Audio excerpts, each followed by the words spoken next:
Bonsoir et merci d'être avec nous pour ce flash d'information. L'agression de l'entité sioniste contre la bande de Gaza est à son 118e jour. Près de 120 Palestiniens sont tombés en martyrs durant les dernières 24 heures. Depuis le 7 octobre, plus de 27 000 Palestiniens sont tombés en martyrs et plus de 66 100 ont été blessés, tandis que des milliers de personnes restent coincées sous les décombres.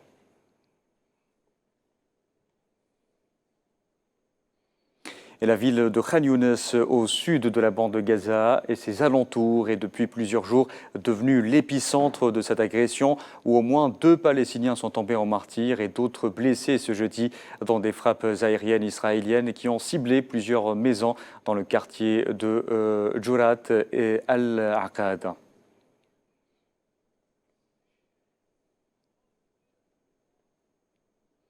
La ville de Gaza est aussi particulièrement ciblée par les bombardements. Des dizaines de Palestiniens sont tombés en martyrs et d'autres ont été blessés ces dernières 24 heures, notamment dans le quartier d'Al-Rimal et de Tel El-Hawa, les ambulances n'ayant pas pu les atteindre pour les transporter à l'hôpital Al-Shifa.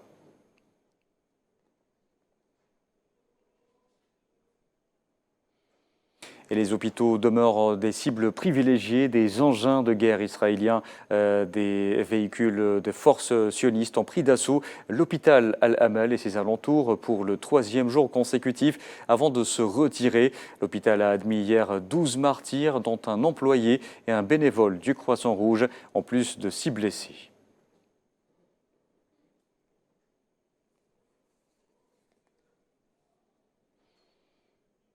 Le travail humanitaire est sérieusement compromis dans l'enclave palestinienne. Le chef des opérations de l'UNRWA à Gaza a déclaré que l'agence avait été contrainte de fuir le sud de Khan Younes et de déplacer ses opérations vers l'ouest de la ville.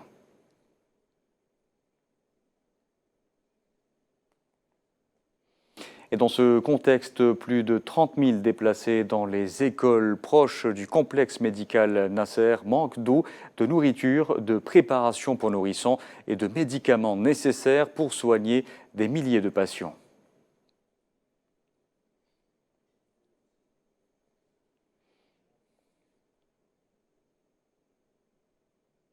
Dans l'actualité également en coopération, le président algérien Abdelmadjid Tebboune a reçu ce jeudi à Alger le ministre italien de l'Intérieur Matteo Piantedosi. C'est selon un communiqué de la présidence de la République.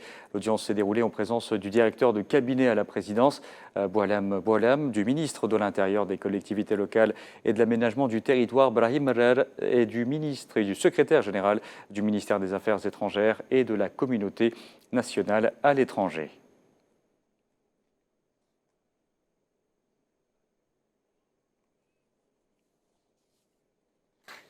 Dans l'actualité aussi, le Conseil de sécurité des Nations Unies était réuni hier à la demande de l'Algérie sur les mesures conservatoires décidées par la Cour internationale de justice concernant l'agression sioniste contre le peuple palestinien. Le représentant permanent de l'Algérie à New York a notamment souligné l'importance de la reddition de comptes pour protéger les générations futures contre les atrocités commises actuellement à Gaza, appelant à un cessez-le-feu immédiat.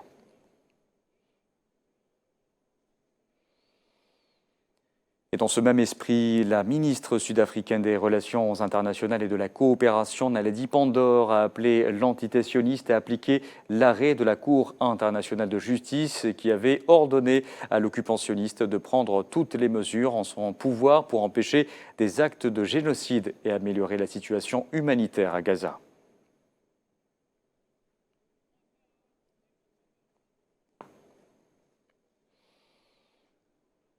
Voilà, ce flash d'information touche à sa fin. Merci à vous de l'avoir suivi. Dans un instant, retrouvez Tinhinan Makassi pour 24 heures Afrique.